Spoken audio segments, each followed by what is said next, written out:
And basically, and then, as long as we get the screen share while you have the overlay for picks and bans, then once picks bans are over and once like the game officially loads in, then me and Primus, is that the right way to say your name, or is it Primus? Primus. Primus, okay. Me and Primus should just have it like our own games up on our screen. We should be fine from there. So we just need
And welcome everyone here to the Overdrive Bronze in Silver League. I am Primus alongside Andrew. How are we doing tonight?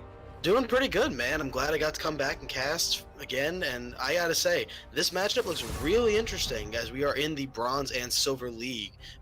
Although those names don't seem to be correct, we have the matchup of Team Minior Gaming and Classic Esports Aero today. Yes, Classic Esports Aero is going to be on the blue side here for you today in the first game of this best of 3, and Team Minior Gaming will be on the red side. Both these teams went 2-1 in their series in the last week, though they did it in rather different fashions. We saw Classic taking the last 2 games, winning the first game and the last game of the series, while Minior Gaming won the last 2 games of their series. So both teams show that they can respond from difficult points in the early game. So, respond to setbacks in terms of gameplay. So it's always good to see that in this level of play. Is there anything in particular, Andrew, you're looking at in terms of this picks and bans phase? Well, I think in terms of pick and ban phase, the real question to me will be how these two teams decide to play around their bot lane. It really seems to me like Classic Esports Aero's bot lane did seem to be a bit more of a point of contention in those games. Not really, that much of a point of contention. It really shows that they were very solid, very even scores, no one really giving up too much. And then meanwhile, their jungle for Team Minior Gaming really showing a lot of dominance in their past series. I think it'll really come down to how do these teams try to prioritize around their strengths and make up for their individual weaknesses. Yeah, I believe Captain T went something in their 2 victories, like 23-3 and like 30 something, like absolutely ridiculous scoreline coming in for him in those 2 games. And I wouldn't be surprised to see a lot of priority on those picks to try to shut him down, because he really seems to be the engine that really drives the side of Minior Gaming to victory. Yeah, the other interesting thing I think will be this top lane matchup. I should warn you guys that I believe that is a spectator bug. I don't believe Darius' pick. I believe that the first pick on the enemy team was a Galio, and that's an interesting flex pick for blue side, because Galio has been shown by both their top and mid laners to be a pretty high priority pick. And then meanwhile on the other side, the Braum Kai'Sa, very, very prominent bot lane in this current meta. Yes, and not to mention the fact that they also have flexed it to their support role as they did in their series in this last week. So it is a very wide flex pick coming in here. And I have to say, I love the pickup by Minior Gaming, picking up the Kai'Sa Braum, which is, as you mentioned, one of the preeminent bottom lanes on this patch. As we're going to see the side of Classic Esports Aero picking up the Caitlyn. Yeah, I can't say I quite understand why you would decide to pick Caitlyn into that lane. Sure, you may have the longer range, and perhaps there's hoping for very, very heavy poke damage early, but especially into a Braum with that Unbreakable and that shield really does negate a lot of Caitlyn. But also the Graves pickup for Classic Esports, really trying to prioritize that early jungle pressure. Yeah, Graves is arguably still the best jungler on the current patch. I believe in terms of solo queue junglers, it's him and Kha'Zix are pretty much considered the preeminent 2, albeit it's slightly different for pro play. And I want to go to this Evelynn pick because we saw Captaincy pick it up in the last series for them in the previous week, and he went 11-1 on this Evelynn. Yeah, that Evelynn pickup really is a strong pick, but we do have to remember that when it comes to Evelynn, she really doesn't hit that power until level 6, until she has the proper passive where she can walk around invisible and get off that really high damage execute on her ultimate. So the real question is can they make it that far? You have to say that at least so far with the Graves pickup and even with the Caitlyn pickup, there's a lot of early pressure so far for Classic Esports.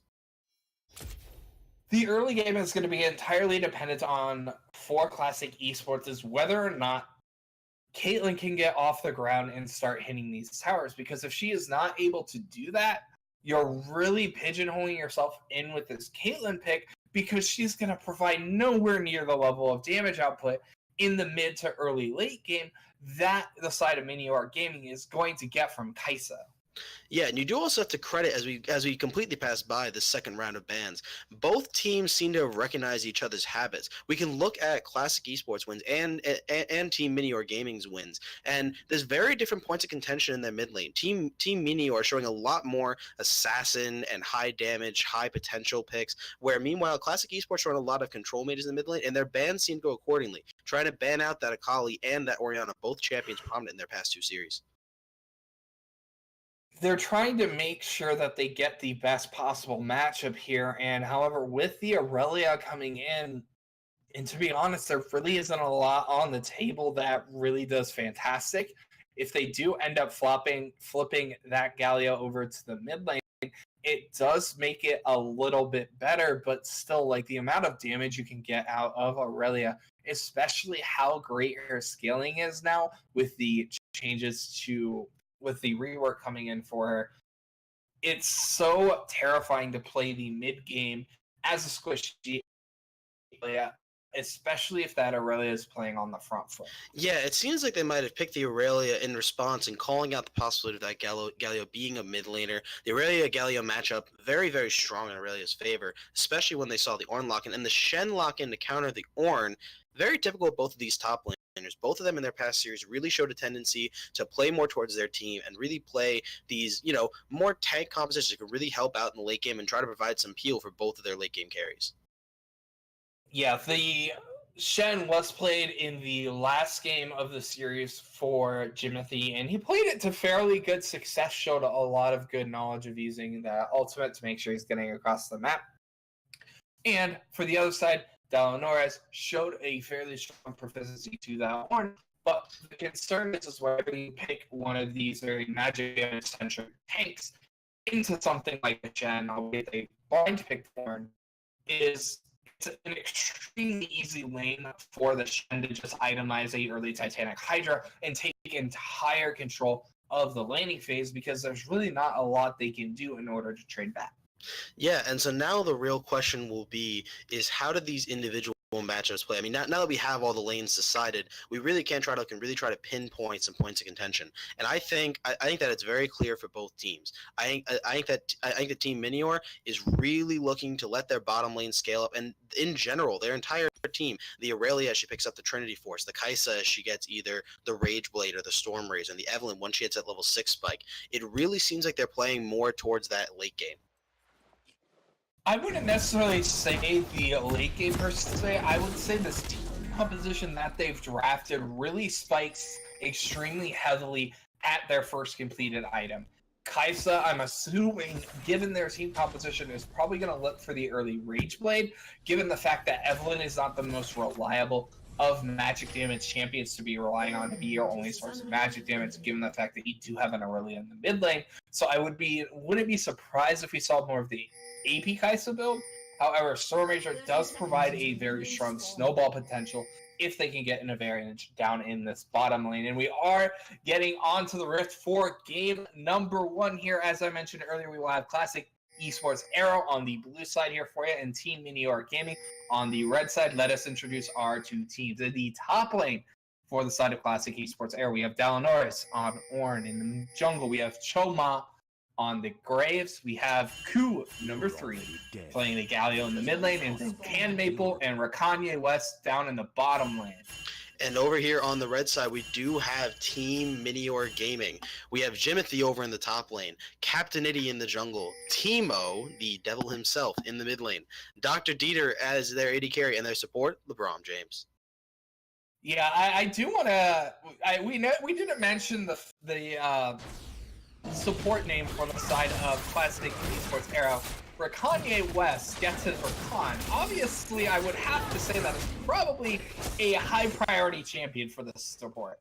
Well, it seems like both of their supports actually got their premier supports if you're going by LeBron James. So it seems as if both supports have very much on their comfort picks, and it seems like their AD carries would hopefully by now, with the amount of time playing with each other, understand really how to work around them. So I think that in general, bot lane is going to be a very exciting lane. Both laners know exactly what they're doing and where to go. And then meanwhile, in the rest of the lanes, it's really going to come down to that jungler pressure. And especially considering early on, Evelyn doesn't provide the best laning priority here, it wouldn't surprise me if we're going to try to see a early fight over different parts of the map. Though I do want to take a quick look at the jungle path coming in from Choma. He went blue immediately to his red buff, not doing any camps in between, didn't touch any scuttle crabs, which means Captain T, who shouldn't actually ever have access to a scuttle crab, actually gets the first scuttle crab of the game. Yeah, it seems as though he was really worried about possibly the Evelyn invade, which even so is questionable. But either way, he does have both of his buffs now. He does have a bit more pressure, but at the cost of that scuttle crab, as you mentioned. And Evelyn being able to farm up a wolf camp and already being almost 2 camps up on the graves this early on, you gotta say that's a very nice point of contention, especially when it should be more in the pressure of Evelyn.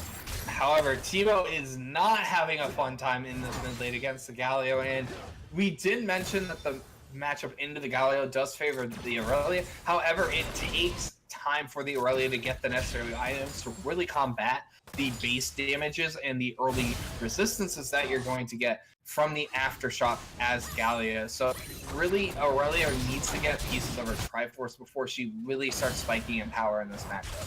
Yeah, it really is going to come down to that Trinity Force whenever it does come up. But right now, he does seem to still be holding even in CS, even with the current trades. But it will come down to any CS now becomes very, very dangerous with the Galio taunt, with the Wings of War.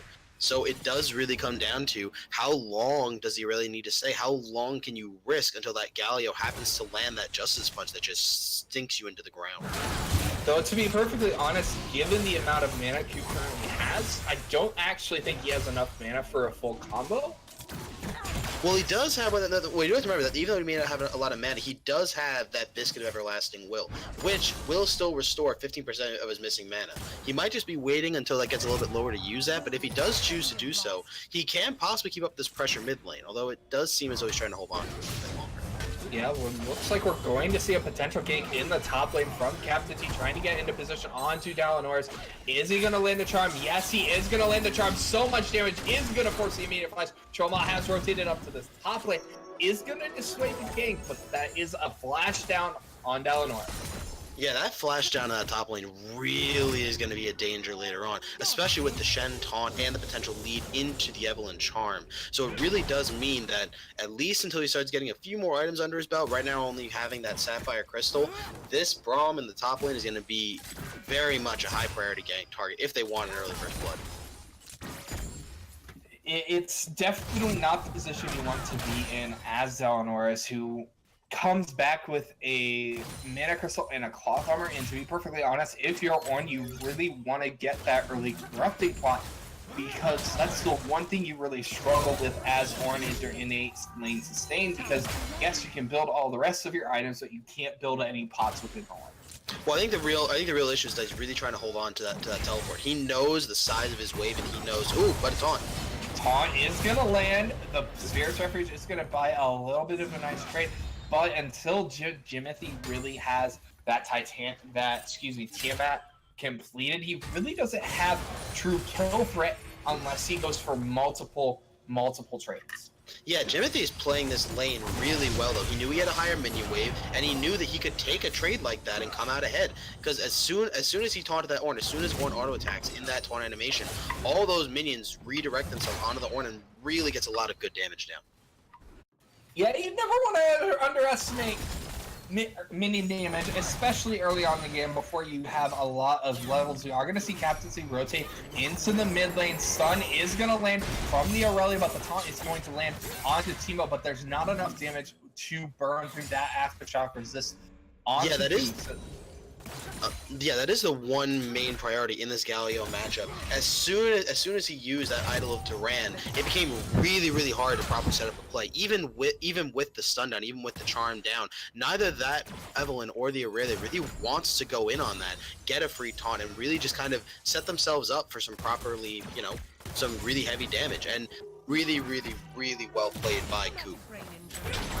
Yeah, and so far, to be perfectly honest, if you're Minior Gaming, none of these lanes are really going poorly by any stretch of the imagination. Your bottom lane should be being drastically far behind. Oh, but we are going to see a contest over the blue buff, but the smite comes down for Captains. He can secure that, and he's actually 2 levels ahead of Choma. Sun is going to land on the Ku.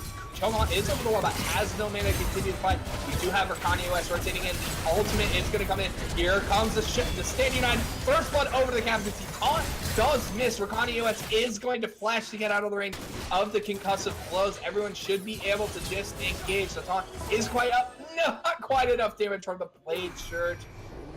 Taunt is almost up. Captaincy is trying to get in range for that last caress, but is not able to do so. But in the end, it's first blood over to Minior. It was a beautiful, beautiful use of Stand United by Jimothy, waiting for just the right time, waiting for the fight to break out, and honestly, definitely a bit of an overstep from Koma and Ku. Yes, you may be Graves and you may have that pressure, but he must have been able to look and see that this Evelynn has been severely outfarming him, and at that point, both he loses the smite fight and investing so much, including his dash to get over the wall, really meant that he was just caught out of position. And he had no mana to do anything. Like, his smoke screen over the wall used the last little bit of his mana, so I think that while that play for the blue buff is smart, it's just the execution and the game state, it was not in a position to make that play a smart decision, and we're going to see the level 6s coming in for this bottom lane, and if you're Rakani OS and Maple, you're really not feeling terribly safe down in this bottom. Yeah, and then especially with that Infernal Drake pickup, it's very small right now as the game still is very early in levels. Kai'Sa still only with that Doran's Blade, and Braum obviously not a high damage support, but it still is a little bit of extra damage to think about, and you have to think that Kai'Sa does have a lot of gold. I think that right now, actually, Maple and Rakani, even with the slight level disadvantage, are actually doing this very right. With that extra BF sword damage and with level 6 now coming in, they really want to pressure them to try to try to delay them buying those items and really getting that extra damage that might set this lane over on its head. Yeah, Dr. Dieter is currently sitting on about 2,000 gold in his inventory. Really needs to look to base in order to spend that gold to try to get towards those big items, but the issue is that since Maple and Rakani OS were able to get that earlier back timing, as we are going to see a little bit of a pause. Looks like it should clear up in just a moment here, but while we have a second, let's take a quick look at the status of the game here. And overall, everything's pretty much even. Yes, there is a 16 CS advantage on the bottom in the top lane due to the Stand United, but there's also a 16 CS lead in the jungle, and all the rest of the CS is relatively even. So overall, the biggest difference in the game is going to be that first blood gold going over to the side of Minior. Yeah, that bot lane deficit will even out right now as the wave does crash to the tower. It seems as if the same will be for the Galio in that mid lane. But the real state of contention, you said, yes, top lane may be up that 16 CS, but with that jungler difference of 16 CS and the first blood goal really does mean that, as you were saying earlier, first we were worried about this Evelynn and the idea that she might be less prevalent in the early game, but now that she get past the early game, she got the first blood gold, she has been able to out CS a Graves, and really right now, this screams that Team Minior really has a good setup going into this mid game. Oh, but Thor combo is going to come in and just immediately blow up the branch, and Dr. Dieter is in trouble. We are going to see the cost, but the Vanguard's Edge is going to come in doing so much damage, as that's going to be last correct, securing the kill on the Choma, and Ku is all by himself, but is one taking out and trying to get the return go flash away, is going to keep the jungler alive. One more Q is not going to be enough, but the minions, the stun does miss, but the regen from the passive coming in on a Captaincy, he really wants to secure this kill. They're trying to bait it out while he is still there. Charm is going to go in, is going to land, but the taunt hate spikes. But it's going to buy just enough time. But overall, another play going in favor of Minior in the mid lane. Yeah, and it really did come down to positioning there. Teemo over here with that ultimate, really waiting for a proper time to land it on both the Galio and the Graves, really setting us up. But Choma has rotated back in, but here comes the Sand United. Should just be able to get the disengage as Ku had no mana to continue that play, and Choma just immediately came to mid. Oh, but he is all by himself in the drone. Capacity is here. He's trying to get an angle for the charm. Is not able to do so. He still has a 2-level advantage on Choma. Taunt is gonna miss the grand entrance. It's gonna land onto Jimothy. Here comes the Glacier Fisher. He's gonna land onto Cam Maple on the bottom side, but everyone is just going to disengage. Everyone's trying to scrap over everything in this game. Yeah, the game is slowly getting to that mid game area. With the quickness active, with the unbreakable, with the Braum, there's so many different things that are just coming online and makes these fights so much more dynamic. But the real thing is that at this point, oh, hold on. Nothing to see there. Oh, my apologies. I was worried about a skirmish. But anyways, it really does come down to, all these things are coming online. The Stand United is a tool that's important. The Kaisa Killer Instinct is a tool that becomes more important in these fights. And the real question is, with all these different things online, how will these fights play out? And really, who can kind of land the proper trigger? There's so many ways for both of these teams to both engage a fight and properly counter-engage. It's going to be interesting to see how both these teams choose to play out the fight, because you've got their combo on the side of Classic Esports Arrow. You've got all the pick potential coming out from Timo, from Captaincy, not to mention Jimothy following up. You have LeBron James with the Glacial Fisher. There is just so much potential as Choma is going for another invade, and unfortunately that invade just means he goes back to a gray screen. Yeah, he really seems to be trying really hard to get onto this Evelyn, but I think that especially now with level 6, but hold on, wait. Taunt is going to land on the Timo, but with the jungler already down, they're really not going to look to try to force another play in a potential 4v3 situation. And Drake is spawning here in a minute as we're seeing more Wet Noodle fights on top. Like Taunt is going to land onto Ku, no charm coming in. Justice Punch is going to land on Timo, Vanguard Edge, and the Ignite coming down onto Ku, and unfortunately he is just going to die. Yeah, Ku jumping back in with the Justice Punch, perhaps trying to get Captain Nitty under tower, but all that really did was set himself up so far away from his tower, leading to a perfect setup by the Aurelia to secure that kill mid lane. And as these little mistakes start coming through, it's slowly starting to turn on Classic Esports' head. You could almost say that Ku went for justice, but the only justice he meant was Timo, his execution. Well, when you really do think about it, we all just do things in the back of our head that Timo's the devil. You might just be proving it little by little as time goes on. Yeah, we have to keep things interesting going on here. I do want to take a second to look down towards Dr. Dieter, who looks like he is actually going to go for that Stormrazor first item on that Kaisa. Going to be looking for that triple evolve on the skills, and it is going to give him a much stronger one-item spike. And I honestly don't know if that's the best call, given the composition he's going to be going up against. Well, the real question here will end up coming to how late does this game go? Because as you said, the Stormrazor is a bit of a better, single item. You get that easy crit, you get the move speed, you get to move around a bit more. And at least right now, it seems like Team Minior just is in such good control right now. Oh, look, we're going to have the charm landing on the Downers with the flash taunt. This is from Jimothy. Downers is able to get out with his flash, and that's a flash flip trade in the top lane, and we're going to see the Earth Drake going over to the side of Class. Yeah, Jimothy unfortunately messing up the flash taunt, it appeared, on the Ornn. And with all that pressure, and with seeing that Evelyn top lane, it seems as if Classic Esports is going to get this Mountain Drake. Ooh, taunt is going to land onto two. They're trying to pressure for this, but potentially go for the fight. Glacier Fisher is going to be nice, buying a lot of space. Charm is going to land onto Cam Maple. So much damage, double kill with the last caress as he caresses the death of Classic Esports. As that's a 4-for-0 for the side of Minior.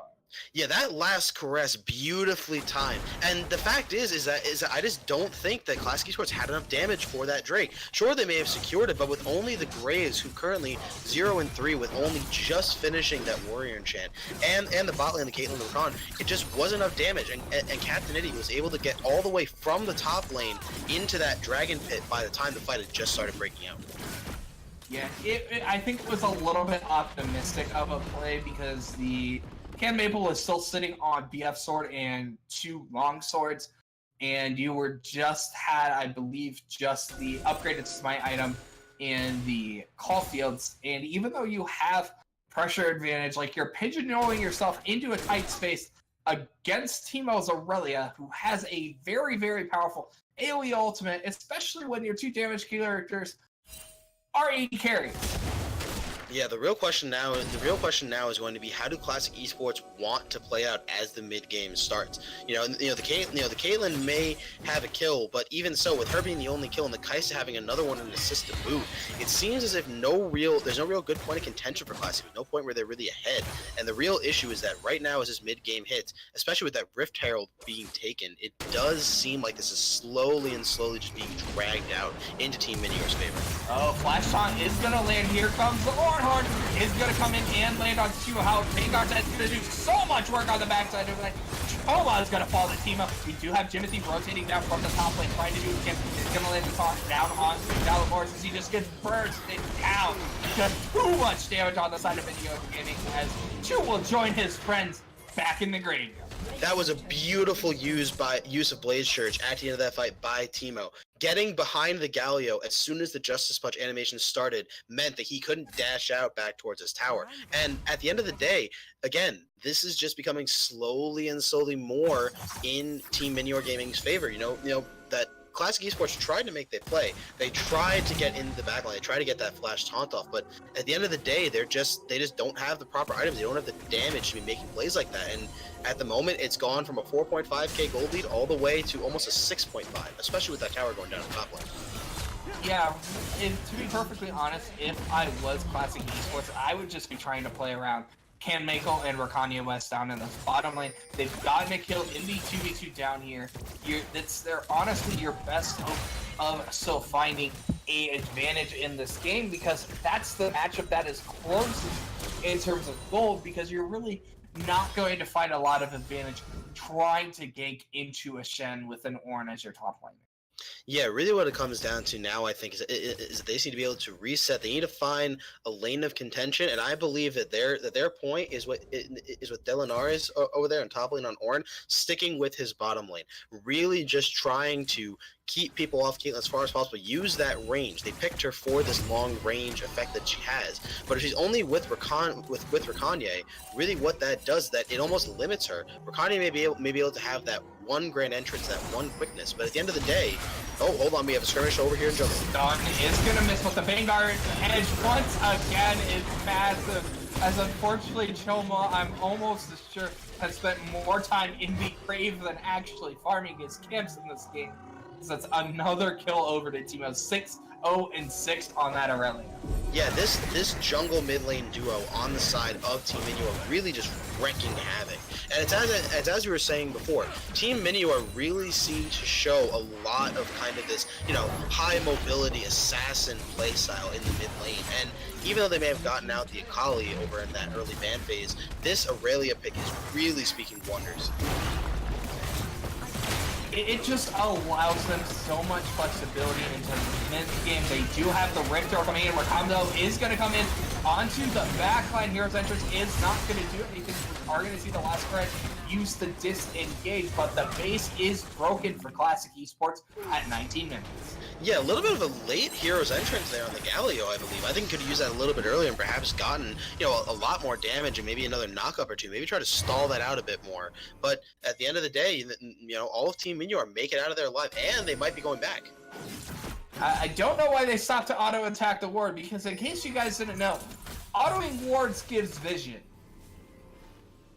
Yeah, it really does seem as though they were just trying to clear out the vision, and perhaps they were just trying to back off. They might have noticed the ward in the brush and just wanted to take it quick before moving on. It does seem as though they're trying to reset, perhaps trying to, reset their minion waves, get them closer towards his base, and really just try to snuff out Classic Esports as they try to move out along the map.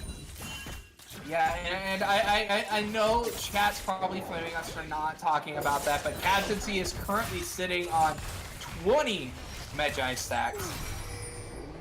Trying to look for a play on to Ken Maple is not going to find it, as we're seeing a 3-man rotation down into this bottom lane, trying to take another tower, and it's just been a clinic for Minior eSports in this game. We're going to see a brief DC. Hopefully it will be short, but it does give us some time to reset here. I do want to ask you, Adam, if you're Classic Esports, where do you go from here? Do you concede this game and look to move on to the next one, or do you still try to fight and come back in this game? Well, I don't know what Adam would say. I think I know what Andrew would say. Andrew, yes, I know I'm boosted sometimes, but I admit my mistakes and just roll with them. It's what you got to learn to do as a caster. Of course. It's all in good fun. But you do have to admit, right now, the only potential way that Classic Esports can really turn this game around will be a fight under tower. I think that if they wait for Team Minior to get a bit overextended and really get, a little bit arrogant under these tower fights, if they can get a proper quickness off under Khan, followed by a grand entrance, and followed by that Orn Horn, that lovely call of the Forge God, I think that they have enough to perhaps counter-engage properly and maybe get a few other kills, maybe get a positive team fight. But if not that, which would have to occur really soon as Team Minior slowly snuffs them more and more into their base, this game is getting harder and harder by the second. Yeah, so what you're telling me is you're looking for a Classic Esports Arrow is try to get their best bouncy castle going on with all the knockups they have on their team comp. Is that what I'm reading properly coming in here? Just about. It really does come down to how many times can they knock in the air at the same time. Because when you really look at it, with this double AD carry comp, their reliance on this Caitlyn, on this Graves to do the damage is for their front line and their back line to not be able to deal damage of their own with this kind of triple frontline composition in the Rakan, in the Galio, and in the Ornn. So it really will come down to, can those three, but maybe besides Rakan being a bit more of a pseudo frontliner, but can they really keep them distracted long enough for this Caitlyn and this Graves to really deal the damage that they're required to do? And at this point of the game, I would say the answer is most likely not. We are going to see the Earth Drake tentatively started up by the side of Minior Gaming. They're still trying to play it slow, not wanting to risk getting caught out of position because Captaincy is still in the base, was waiting to finish up that Lich Bane, and as if he wasn't doing enough damage, that Lich Bane will certainly help. Yeah, that Lich Bane really looking to get onto their targets and really just assassinate that Caitlyn or Graves. Really kind of, counteracting what I was saying before. Their win condition is to make sure Caitlyn and Graves really don't get too much onto them. And meanwhile, that everyone is looking to say all she needs is that EQ. She doesn't even need the charm. She may not even need the ultimate at this rate, especially with that Dark Harvest slowly picking up as the game goes on. I mean, given the fact that neither of there's like 30 MR combined between the two AD carries, yeah, I would say it's quite history as there's nothing to see there, guys. Nothing to see there. As Timo, Alpha Flash if I ever saw one right there. And you have to look at that, and you have to look at the jungler difference. 40 CS sub for Captain on this Evelynn. And not to mention, if you look at the Dark Harvest stacks, Captain on this Evelynn has 180 stacks, two Comas 60, and that really does show just how much he's managed to get up over each other. I mean, when one of the jungler is reading a scoreline of 0-6 and 0, and the other is 6-0 and 8, I believe there's fight. But we are going to see the combo and the flash shot coming in. Mason Fisher is going to buy it so much space, but the exhaust is going to come in onto Dr. Dieter. Captaincy is coming in on the play. Killer Instinct is going to come in with the Shen ultimate here. That's just going to buy the disengage, but the flash shot is going to miss. Choma is here, but that is going to be the kill onto Ku as Captaincy trying to get the burst out onto Coma is not quite able to finish up. But the flash coming in from Dr. Dieter is matching, but here comes the Ornn on the backside. Double knockup is going to come through. Actually, a triple knockup on the backside, but there is just too much damage. The flash charm is going to miss on the Captaincy. He could end up falling to the ace in the hole, but was able to get out of range. Taunt is going to miss onto Jimothy as this is going to be the middle inhibitor for Minior game. Yeah, and that fight really did start out the way that we were saying earlier. They got the proper quickness knockup. Galio was able to follow up, and they were able to pick up that one kill onto Timo, I believe.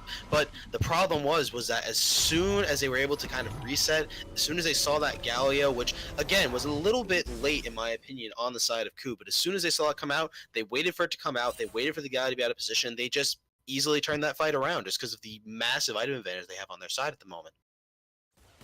it just wasn't the time. Way it's simple.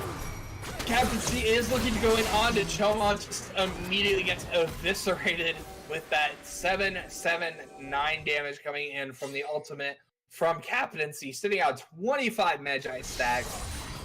Yes, 7, 0, and 10 on this Evelyn, having the 25 Magi stacks. This is certainly not a time nor a place for Graves to be in the enemy jungle. He really shouldn't be even in his own jungle. Actually, there is no jungle that is his anymore. It is exactly. It is all Captaincy's jungler. He just allows Coma to occasionally walk into it. Exactly, that's the problem. The joke was supposed to be that every jungle at this point is Captaincy jungle as we go into another pause. Yeah, as we've unfortunately been dealing with a lot of internet troubles here, but all things considered, we're looking at just under a 10,000 gold advantage for the side of Team Minior Gaming. And if I do want to make one small point here in terms of how they're playing this game out, is I feel like they could have already been playing around Baron at this point of the game, in terms of a point that they can improve upon, given how far ahead they are in the game. Yeah, it really does. I'm glad you brought that up, because we do have to point out that we are 24 minutes in. Baron has been spawned for a considerable amount of time, but it's possible as though they're just really trying to wait for Classic Esports to just keep up this. It almost seems that they're just constantly out of position. It seems like every time you look somewhere else, someone is not with the team or someone is going somewhere without vision. And perhaps they're just really waiting for a proper time when they know that, instead of a single 1-2 pick or a 3-for-1 trade, maybe they just want the guarantee. But at this point, with this high of a gold lead, there is no reason for them to be playing safe whatsoever. They should just be taking that Baron, getting the Empower minions, and really just trying to close out this game. I mean, it's just a small little nitpicky thing. It is just something that I want to see all these teams always be playing to the maximum level that they can, as I don't want to see teams be stuck in this ELO bracket forever. Like, I like seeing people climb up, and as much as I enjoy casting the bronze and silver division, I do want to love seeing people rank up and being able to play in the higher divisions, the gold division, the plat division. I do love to see, as we are going to be back in game, he is going to get that teleport off, so he is able to get back into tower. But knowing that teleport is down, and given the amount of vision control, as unfortunately, Q, you are just going to be very, very dead. Khan is going to go in with the recombo, trying to do what he can, is going to go in with the Khan on the Dr. Dieter, but there's just too much damage on the side. We are going to have the concussive and the kill. Actually put a nice taunt on her tower, but there's just not enough damage. So Dieter is still taking power, is actually going to give over the shutdown over to Ku. Rakani US trying to do it again. Orhorn is going to come in as Rakani US is actually, no, he's going to get sniped by the Winner's Bite, as that bite was awfully cold coming in from LeBron James. Yeah, and that is kind of akin to what we were trying to say earlier. The one chance that Blue Side does have going back into this game really is in moments like that, when, they can wait for an improper dive, for someone to maybe underestimate the tankiness of a Galio, or the tankiness and the ability and survivability of a Rakan. And even though it's only a 1-for-1, at this particular point, when you're over 10,000k gold lead down, a 1-for-1 could be the kind of thing that keeps you in the game. To be perfectly honest, whenever your team is behind in the game, anytime you can get an even trade, you are actually winning. 100%, especially at this particular point in the game. And now the real question is, at the same time, we need to understand that on this red side, Team Minior Gaming needs to be able to pick up on that. They need to be able to realize, like, hey, okay, someone seemed to have messed up, and oh, okay, we have another pause here. I was a little confused by the constant champion leave.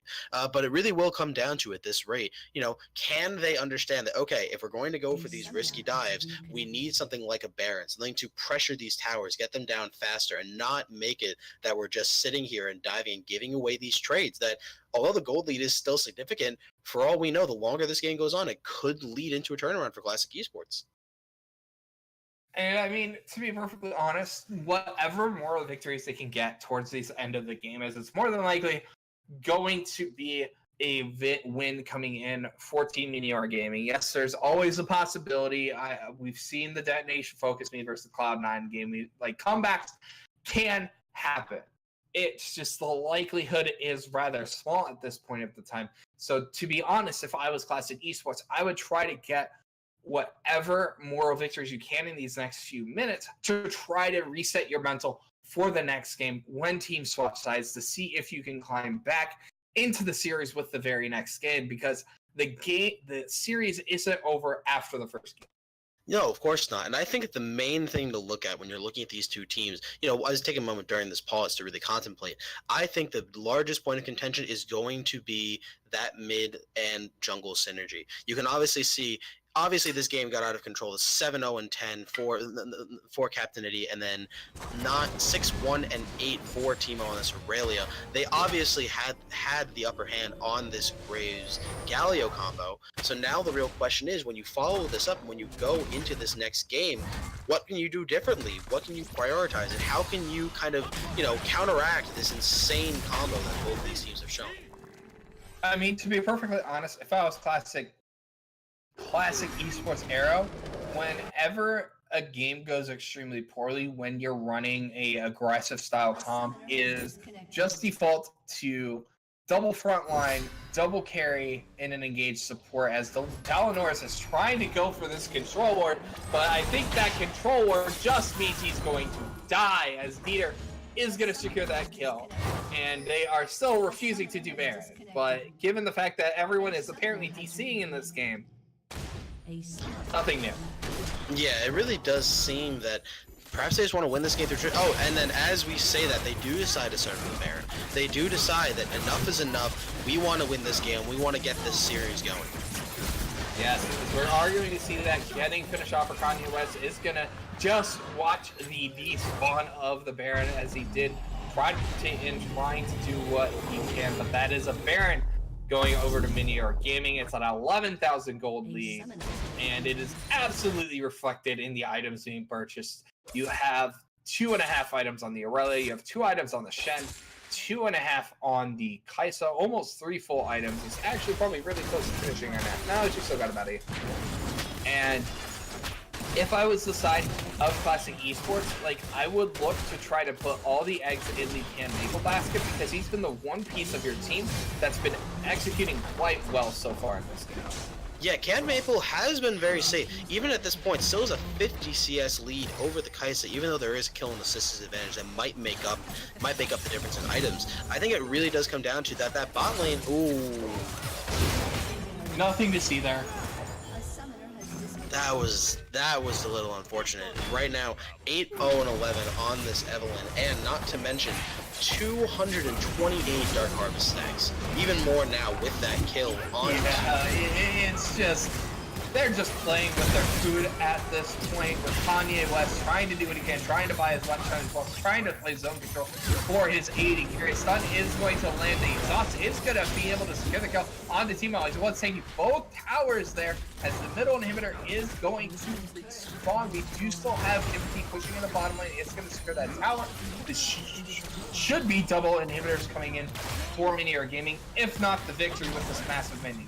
Yeah, it seems that they're ready to end the game right now. They have Kaisa still pushing down these towers, and Captain on the backside. Yeah, he is going to go in. We are going to see the same United coming in, trying to pull. The flash taunt is going to land on the able, but a nice twist is going to be able to get him out. But unfortunately, Kanye West is doing his best Kanye West impersonation and leaving the building here, as the game is going to end with the win, going to Team Minior Gaming at 29.5. And you really have to question the way that these teams played out, because I think you and I were in subtle agreement that when it came to draft, both teams kind of had different points of contention. The Evelyn was supposed to have a poor early game against the Graves, and not to mention that Caitlyn was kind of supposed to be more of an early lane pressure, and it seems like both of those points of contention that should have been points of contention for Classic Esports really seemed to just fizzle out at the end. It really didn't seem to work out in their favor like it should have. I mean, the biggest thing is that I felt like the disconnects for Choma had a negative impact upon the performance that we got to see from Classic Esports. I hate to point in fingers towards the internet situation, but you just look at the two score lines between the two teams, and the fact that Choma was consistently disconnecting means he had virtually no impact on the game whatsoever with a 0-9 and 0 scoreline. And you have to look over at Q3 also in the mid lane. The mid jungle difference is absolutely massive, in my opinion.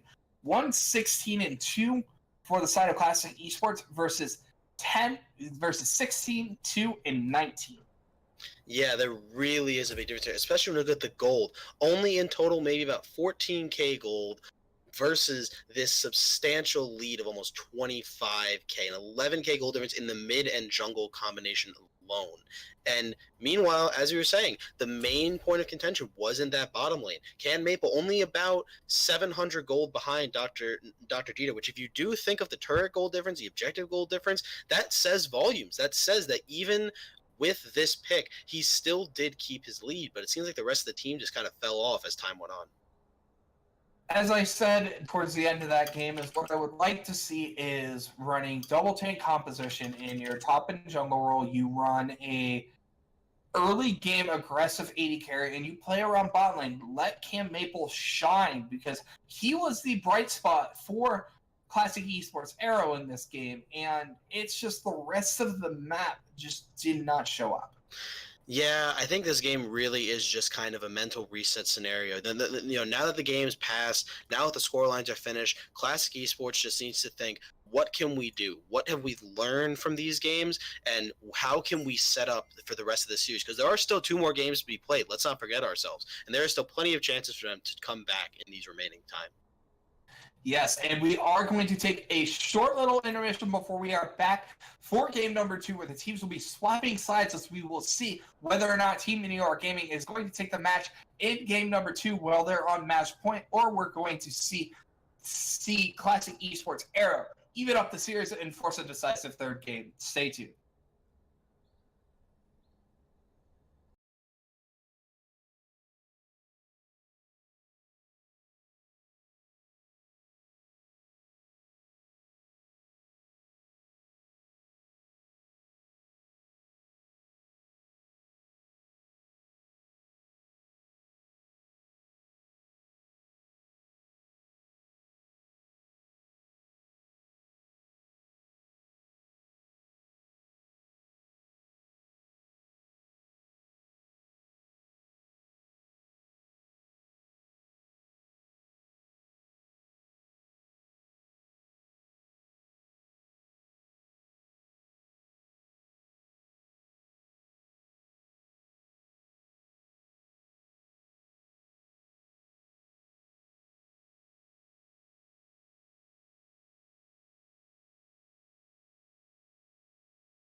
And welcome back, everyone, to game number 2 of our best of 3 series take between Team Minior Gaming and Classic Esports Era. We saw Team Minior Gaming take game number 1 in a very dominating fashion. And Andrew, I have to ask you, if you're Classic Esports Era, how do you respond after that game number 1?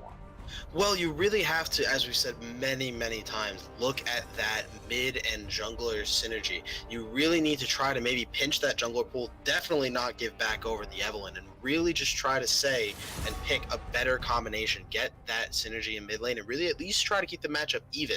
Because their bot lane really did seem to be doing well in the last game, or at the very least holding even.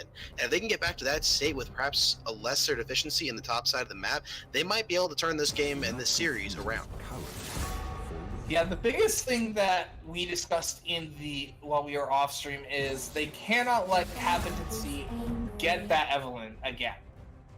I believe between his 2 games that he's played it, he is something like 18, 1, and 30. And just something absolutely ridiculous. And I'm glad we see it banned here, but I don't think anyone should allow him to have this champion for the rest of the split. Yeah, it seems a bit like the old splash art, but yes, that is certainly an Evelyn ban, and it seems as if the other bans are a little bit slow to load in. But yes, the Evelyn is a great ban. The Zoe seems to be a ban, perhaps trying to take that away from Classic Esports mid laner. And now the real question will be what else comes out as a response, because now the Evelyn's taken away, and that may have been the champ you've seen, but as we saw in the last series, it does seem as though Captain Eddie really does have a lot of other junglers he has up his sleeve. Yeah, he does have a wide wide jungle pool. However, we are seeing Classic Esports Era swapping their jungle role. Their original jungle from the first game was having a lot of internet issues, so they're bringing in a substitute jungler where support AL. And something that I'm always worrisome is whenever I see these subs come in is you're not generally going to have a lot of synergy within your roster. And given how dominant Team Minior Gaming was in the mid and jungle, I don't like the chances of Classic Esports Arrow coming into this game.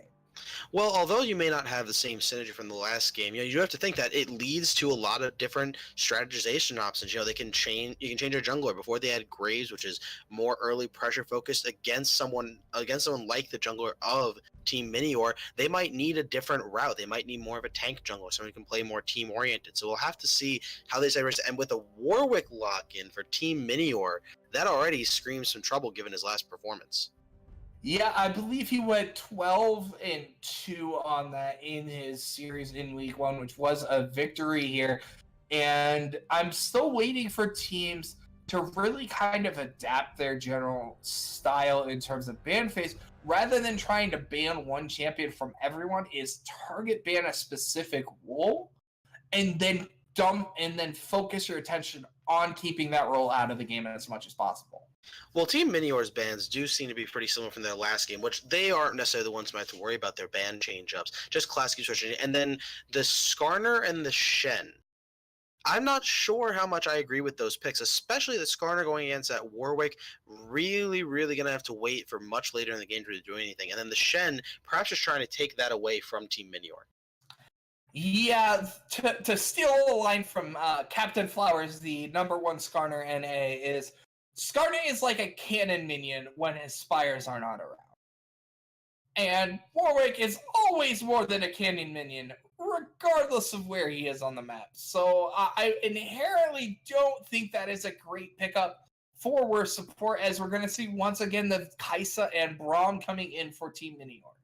Yeah, they really seem to have misjudged the Braum. I think that the Braum James last game was really a turning point for his team, keeping that bot lane even, and maybe stopping that Caitlyn from going as far away as she did. And the real question will be, how do those bot lane respond this time? And with the Varus pickup, it appears, perhaps trying to just go to a different kind of long-range carry.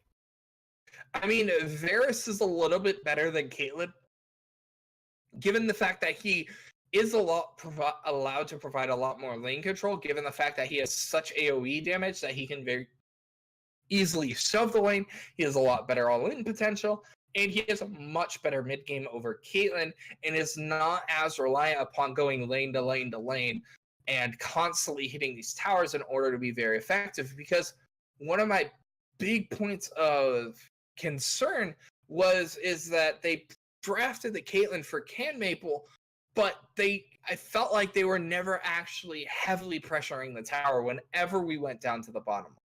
Yeah, and the real question now will be how do these next bans go? The Shen obviously is a bit of a flex. It could go support. It could also go top lane. So they might be waiting to see where they want to place that now that it's already been picked up. And in addition to that, as these other bans come out, the Orianna again banned against Classic Esports, really trying to get Ku off that comfort pick. And then the Aurelia ban over on the side of Classic Esports, really trying to avoid Teemo getting such an early advantage like they did in the last game against the Galio. Yeah, they're trying to pigeonhole him off the Assassins, and if Hypertension was casting this game, he would be creaming his pants right now with that Xerath rock in. Yeah, but you do have to question why they would lock in Xerath so early as the potential mid lane pick, especially against Teemo, who we've seen both in his last series and this one enjoys the assassin picks like the LeBlanc that we just saw locked in. And you have to question it. Xerath in particular really struggling against these high mobility mid laners that can kind of bypass some of his range and really get in on him and do a lot of damage fast. And I mean, there is a little bit of potential coming in for Q if he end up taking that Xerath into the mid lane, is he does have some ability to really dominate the lane until LeBlanc gets her full complement of spells, because before LeBlanc has her full complement of spells, you have to favor the Xerath with the amount of poke he is able to put out and can put a lot of her onto the LeBlanc. But once LeBlanc gets all of her skills, the all-in potential is absolutely devastating. Well, that may be, but it seems the one thing we've forgotten to think about is the potential for Xerath to actually be a flex pick. It does appear this Xerath will be going into the support role with that Varus, leaving the Cassiopeia to go against LeBlanc, which, while slightly more of a favorable matchup, does require a bit of time to scale up, stack that tier, get that Archangel staff. And it seems as if that's the story of Classic Esports comp. It seems like they're trying to go for a bit more of a late game approach. But the real question is, there is a Warwick, there is a Scion, and there is a Kaisa on the side of, on this other side that you really have to think, will it be enough? Can their late game outshine with the slight bit of early game pressure that they have?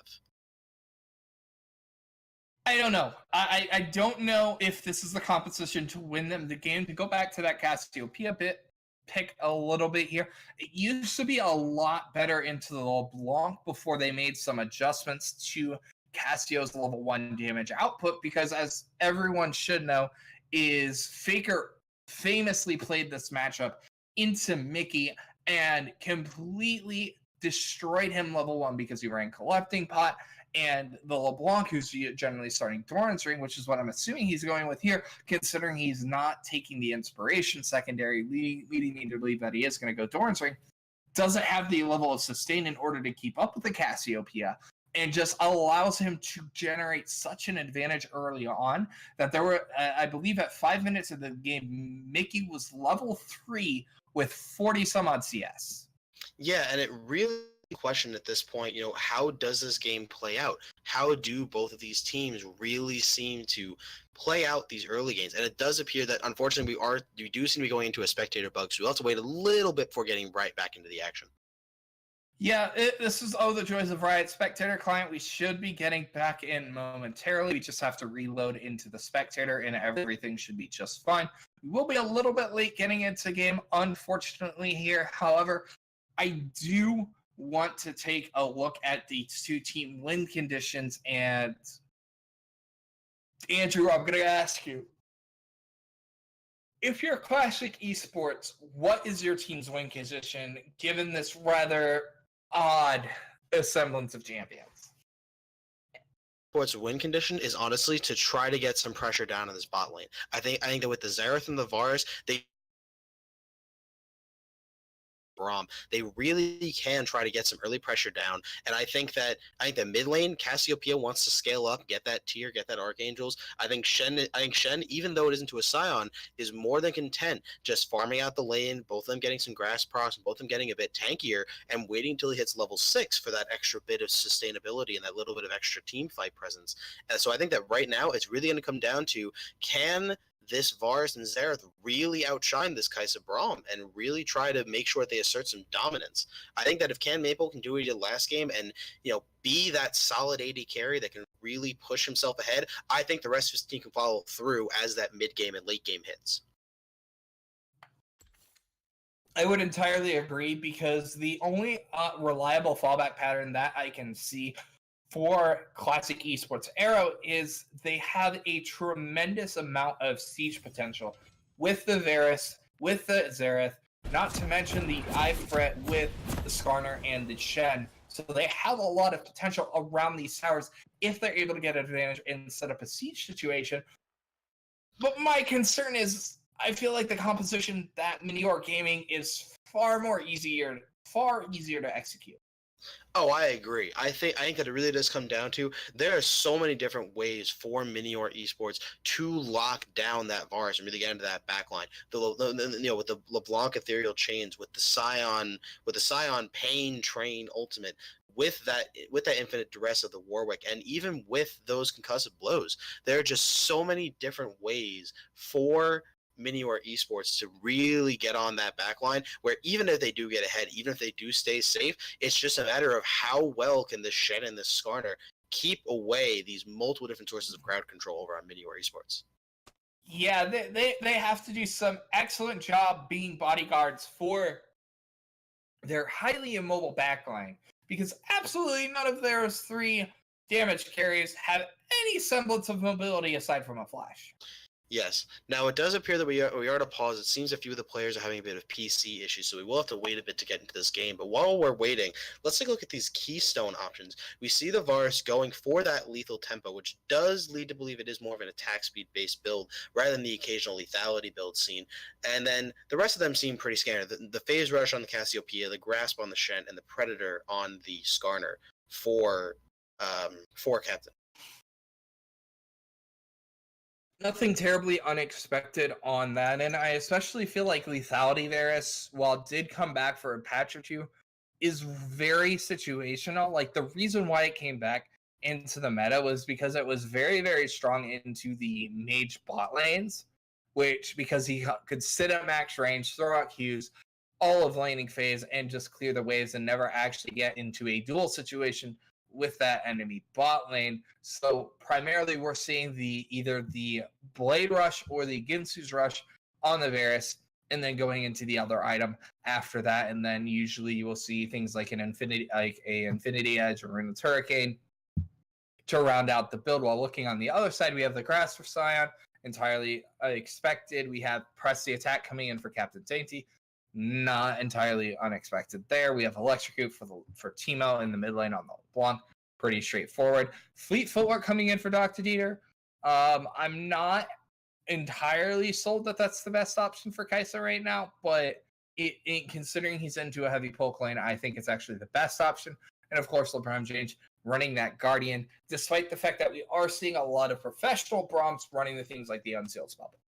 Yeah, and it really does seem like, I understand that what you're saying about the fleet footwork for the Kai'Sa, but usually that does seem to lead into the pre-mentioned thought that they might be going for more of the AP build, with that fleet work having for melee champions a 50% AP ratio, which for range means it's half at 25%. That does lead to a large amount of sustain, and really especially someone like Kai'Sa, who's known for having that killer instinct, getting into close range to get those autos off. Usually that little bit of extra HP can save you from potential death. So I think the fleet footwork is good in this case, depending on the type of build path she goes for. And then at the same time, the other thing that you have to think about is this Rakanye West on this Xerath. We have to try to figure out how he might itemize, especially as something like a Xerath that's known usually for being a mid lane, long range with a lot of damage. You have to wonder how he might itemize as a support, and if he might be, the support that tries to build things like Twin Shadows and things perhaps like things that will be doing damage, or is he going to be more of a quote-unquote support who builds a Rabadons to help his team deal more damage? To be perfectly honest, as a support main, if I was going to play Xerath support, I would not be running Arcane Comet like we're seeing Rakanye West one. I would go with the Glacial Augment build, because you don't need to do more damage with this team. You just need to provide setup for your very not great set initiators in the Skarner, in the Shen, in order to get into range to do damage, because you have plenty of damage with the Cassiopeia and with the Varus that you don't need the extra bit of damage. So if you have that extra bit of utility coming in with the Twin Shadows, with the GLP and that type of thing, I can see you being much more successful. However, given the fact that he is going the Arcane Comet, I would expect to see him probably taking Mana Flow Band, and using that to try to primarily gauge his mana pool. However, I don't think that's honestly enough. I'm probably going to see him probably pick up something like a Lost Chapter at some point, just to try to help him mitigate his mana cost, because Xerath is one of the highest mana intensive champions, because he's the only champion in the game that actually has a passive that gives him mana. No, I do completely agree, and I think you're right on most of those points. The only thing that I could think of at the end of the day, maybe why he chose that Arcane Comet over that Glacial Augment, I think it does come down to, as I said before, it seems like their main win condition for this game is to really kind of snowball the spot lane, let Can Maple be that steady pick, and have Rakandia West kind of poke down the lane opponents. It's entirely possible that his thought process and their thought process as a team is that they wanted a support that can do a bit more, keep the enemy bot lane at bay, and really try to, further progress that extra bit of oomph that Can Mabel can supply. And I think at the end of the day, the Comet might just be to get that bit of higher damage, that with the piercing arrow, really just trying their best to do as much as they can to keep Minior Gaming's bot lane at bay. Yeah, to be perfectly honest, if they wanted to go with the mage support, I would have preferred Brand, as I think Brand support's just flat out better, or Vel'Koz support is just flat out better than Xerath support, because while they're shorter range, there is a lot less utility and generally easier to land damage. Yeah, I don't disagree with you there. I mean, that could be possibly more of a champion mastery. Perhaps he feels more comfortable on the Xerath than on the Vel'Koz. But at the end of the day, either way, it does seem that that's the way that Classic Esports seems to have gone towards their draft. Whereas on the other side, this Scion, especially being picked into what was known to be a Shen, it's a double-edged sword. Scion might scale a little bit better, and Scion will definitely have some slightly higher HP ratios than the Shen, but the Shen does have that slight advantage in lane with that max percentage health damage on his Q. That the real question is, well, how this laning phase goes in the top lane. I think that it goes from last game's perspective of, a bit more of a wet noodle fight, into now it really can come down to, can they do enough damage to each other? And it's possible that might be a proper point of contention for First Blood, in my opinion. I mean, especially if we get to see an early trip up to the top lane by either of these junglers. I do apologize to everyone for this extended pause, but unfortunately there are certain things that are outside of control. I do want to take a look, because we haven't really touched too much on this jungle matchup, and I know our streamer had a little bit of a vested interest in junglers, to say the least, but how do you think goes against the Skarner? Because I feel like, as I touched on earlier, it's not the best of decisions. Yeah, I mean, it really does come down to how this Skarner can try to play around these Spires. I think that Warwick, especially once he gets that W active, and once he kind of, has a bit more under his belt with the Blood Hunt, with the Jaws of the Beast, and especially at level 3 with that Primal Howl gank tool, I think it really will just come down to, can he get off an early gank that's good enough before maybe the Skarner gets his level 3 and has the Fracture and has the extra movement speed on the shield. But I think that in terms of clear speed, Warwick will most likely come out of the jungle healthier, although the Skarner will definitely clear a little bit faster, as he has a bit more ease clearing camps, right, like the Wraith camp and like the Krugs. So I think it really will come down to what camps these junglers prioritize as their starting buff, and then in addition to that, where they decide to go once they hit that level 3. Well, to be perfectly honest, I distinctly remember Captain Flyers once saying that Krug camp is Skarner's least favorite camp in all of League of Legends, because there's actually no way for him to clear that camp with help of Aspire. I see. You'll have to excuse me. My knowledge of Skarner is a bit less. I personally am not a jungle man. I play about everything else, though. But yeah, no, that is true when I do think about it. With the Spire being out of range, it does become more of trouble for Skarner. But That's the issue. I think it really just does come down to, can he play around those spires? Maybe he does go for that Krug camp just because maybe he thinks it's the best and gets the most experience. But it really will come down to where these junglers position and where their routes go. I think that if this Warwick takes more of maybe just a buff to buff single camp route or buff to buff scuttle, I think that he's in a very prime position to get an early level 3 gank off. Whereas this Skarner, it's questionable. It's really questionable depending on what route he takes, how many camps he decides to take before he ganks, and even so, where does he gank? I think on the side of Classic Esports, there's much fewer gank options, especially early on in the laning phase. His only option, in my opinion, is going to be the bottom lane. Yeah, but not only is it only the bottom lane. The fact is that their bottom lane of Varus Xerath, they will most likely be playing a poke and most likely be trying to pressure Dr. Dieter and this Braum. They might not be trying to let them be shoved on the tower. They might be trying to be the one shoving Team Minior. And what that means is that if Team Minior are stuck under tower, then what that means is that is not a good point of gank contention for this Skarner. Yeah, I completely agree. Well, it's not the best lane for him to gank. I think it's his only win condition lane to gank, because I don't think top lane is a great gank option. Ganking a LeBlanc is almost never a good idea, as we are finally back onto the Rift after that extended pause. Thankfully, we did not resort to having to use memes or anything, but my scoreboard is slightly bugged, but it does not matter. My scoreboard's not terribly important. Yes, and as we do start in this game, it does seem as if Team Minior does seem to be grouping up together, perhaps trying to go for an invade on this blue buff. Da-dun, da-dun, da-dun, da-dun, da-dun. Or anything. Oh!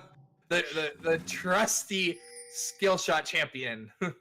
Yeah, Captain A did slightly move out of that brush once he'd gotten in there. It seems as if the enemy team had noticed that in the meanwhile. So now, with being spotted, with knowing that he's starting this red buff, like we said before, it will be a matter of how these junglers choose to impact and go with these early routes. Seems like both are starting towards the bottom side, but over here, the Shen trying to get this Spire, and it seems as if he's getting caught out a little bit. Yeah, he might have to start taunt in order to get out of the situation. No, he is going to burn the flesh. He actually had already skilled up his Q, so he actually could not start taunt. Yeah, a little bit of a misplay by him there, and you really have to wonder why perhaps maybe he didn't just try to walk past Sign after the Q, especially with such a long cooldown in these early levels. He probably could have just walked back to lane. Yeah, and I mean, and it's highly unlikely that he had lethal damage if he actually passed that way, but it does happen from time to time. We're going to see both junglers starting on the bottom side of the map. Probably not going to see too much early pressure. It's really going to be up to the bottom lane of Classic Esports to really control the pace of this game. Yeah, we'll have to see how that plays out. Right now, with both these junglers starting on the bottom side, that Scuttle Crab might be a point of contention, but it does seem as though the Warwick does seem to be going, as we said, that double buff perhaps into topside Scuttle. Meanwhile, Skarner is more than content taking his Gromp, possibly Wolves, and then bottom side Scuttle, and like you said, maybe trying to focus his top lane, staying on the bottom side instead of going into his topside jungle. Yeah, I mean, it's only the Krug camp that he really struggles with, just because of the fact that he doesn't get the bonus stats. But everything else is relatively easy for him to clear. My biggest concern, though, is that... Hold up. I do want to quickly mention, if you are playing a AD carry and you are playing into a poke lane, please do not take Doran's Blade. Your health bar will much prefer having a Doran shield. Yeah, the Doran's Blade pickup is a little bit questionable, especially knowing the kind of range damage like the Xerath and a Varus can do. But over here in the mid lane, looks like Ku's getting caught out. Yeah, that is probably going to be a kill with the Ignite. The Cleanse is going to clear the chain. The Ignite is still ticking down. It's not going to quite be enough damage, but Sir Captaincy is in the enemy jungler, trying to do what he can, trying to deny. Not quite sure who ended up getting the kill on that. It does look like we're support AL did secure the kill. Ku thankfully did get out. However, she's forced back to base before having the tier buy, and that is catastrophic. Yeah, and as much as that play towards the mid lane was good, as much as Captain did go into the jungler, it does appear that is actually given this bot lane of Candidate and Rakande the ability to keep on poking, keep on hard shoving this bottom lane and keep them under tower, especially with how low that Kai'Sa is. Though, despite that, CS is even, which I have to give a lot of credit to Dr. Dieter and LeBron James for keeping the CS even, despite the fact that they're so low on HP. Oh yeah, of course, especially at this point. And the real question will be, with how low Rakanye now is on mana, how much longer can they keep up this pressure that they're putting down? Because right now, it does appear as though even if they can keep up that poke lane, it's only for a certain amount of time. Even with the Xerath passive, there will be a certain point when perhaps when they realize he's too low, they can just jump on them. Xerath is very immobile, Varus is very immobile, and with someone like the Kai'Sa with the supercharge and the Braum with the concussive blows, that bot lane could turn around if they get too aggressive. Yeah, they need to make sure they're keeping those wards up, making sure they're not getting ganked by Captaincy to keep themselves safe down in this bottom lane. We're seeing the early wards going down onto the Drake, as we are going to see a potential play onto Q. Is sandwiched between Captaincy, is going to get feared up. Chain is not quite up. Q is using the phase rush to get a lot of disengage. Bottom lane is rotating up. The flash is going to come in. The Jaws of the Beach follows the flash as that is first blood over to Teemo with the last skill smite onto the Scuttle Crab to keep Captain T up on HP. But Kanye West is entirely out of mana, so they're not able to get the trade kill back. Beautiful, beautiful use of Jaws of the Beast by Captivity, waiting for the time, waiting when it was close to the flash, when she was more towards kill range. And even though Ku did a really, really interesting job of trying to wait for the phase rush and really get some distance on, I'm really concerned as to why he didn't flash earlier. I think it would have been better in that case to blow the early flash right after the phase rush, and if nothing else, at least trade flashes. But waiting so long meant that there wasn't even a flash blown for the Warwick, and now that just leads to a summoner advantage.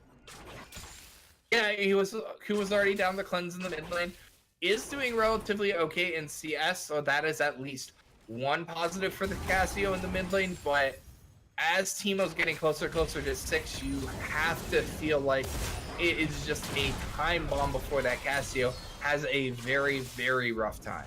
Yeah, certainly, and especially as of right now, it seems as like I said before, it's this mid lane jungle synergy that really seems to be the point of contention for Team Minior. It really seems like this Warwick and LeBlanc are on the same page, and this Cassiopeia and Skarner just seem to kind of be in a bit of disarray, with Ku getting a lot of focus from the two of them together.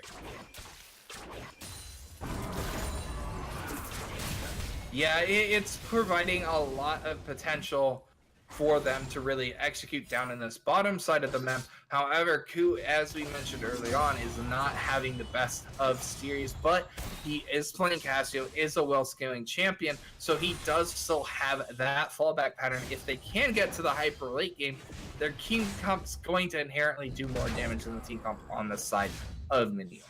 Yeah, but it really is a matter of when that comes online, when they get there. But over here on the top side, we have a gank on the side.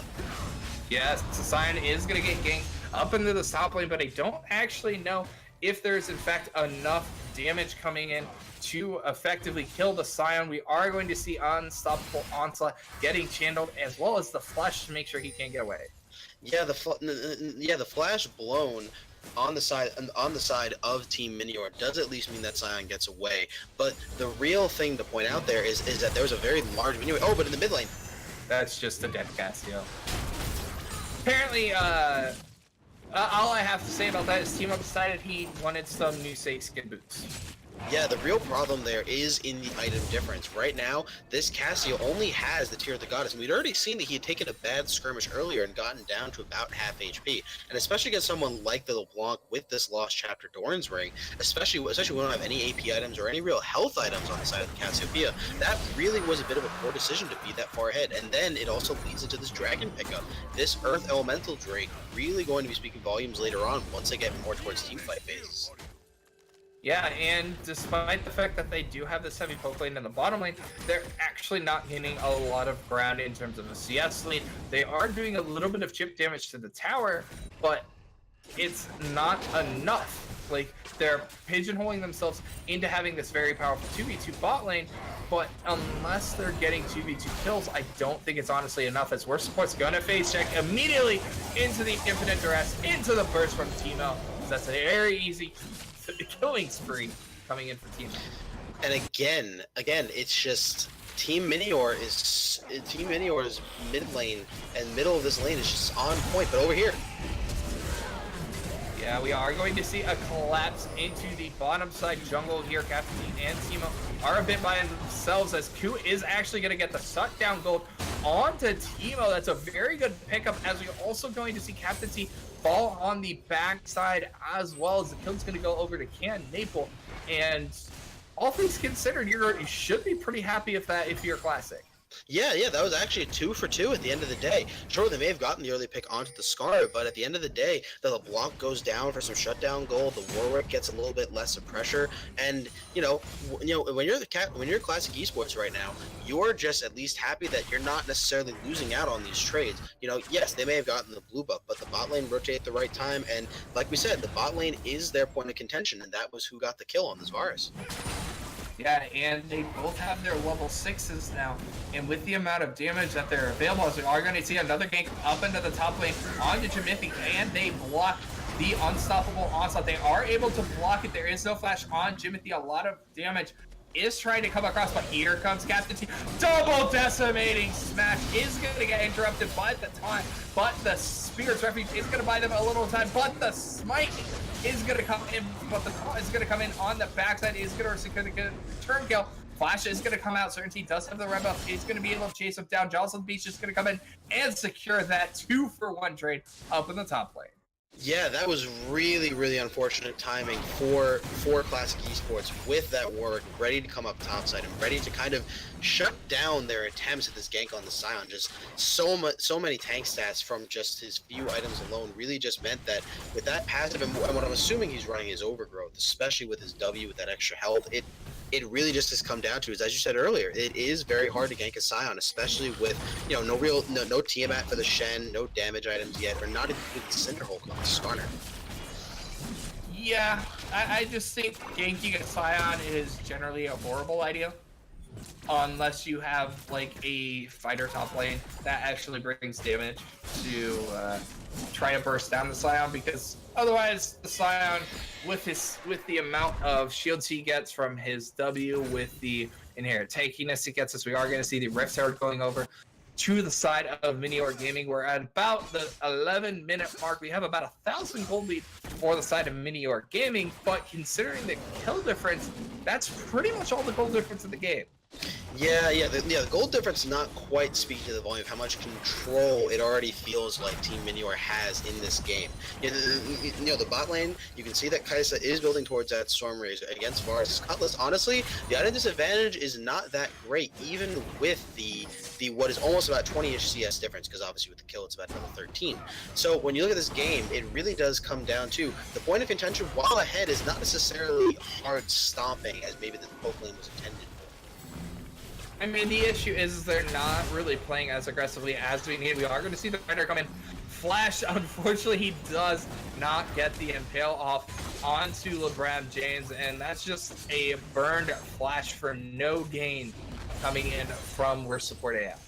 Yeah, they're trying really hard to kind of push this bot lane ahead, but with that failed flash, that really does scream a lot. Not only is that one of the easiest things to pull off as a Skarner, and one of the easiest kind of pressure tools he may have when he goes on the map, but with the Predator burned and with that, he may still have his impale, but over now the bot side with Warwick.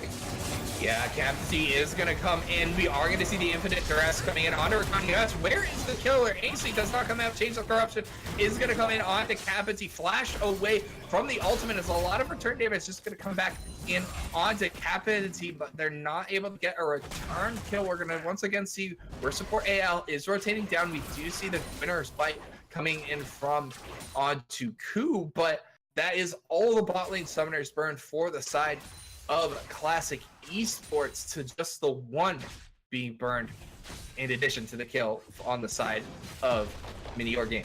Yeah, it was a beautiful use of the Infinite Duress by Captain T, really making sure that he knew to go right on the Xerath, who at this particular point in the game, I think that the Xerath is a bit more of a gank assistant, but then over here, finding out the Skarner.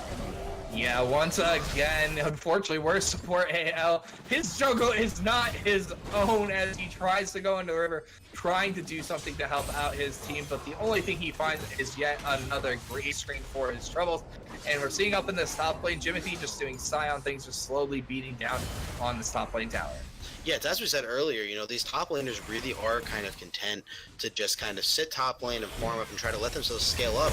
But what that really does leave the rest of the other... Oh, in the mid lane. That's just dead Cassio. Jaws of the Beast should come in moments in a second.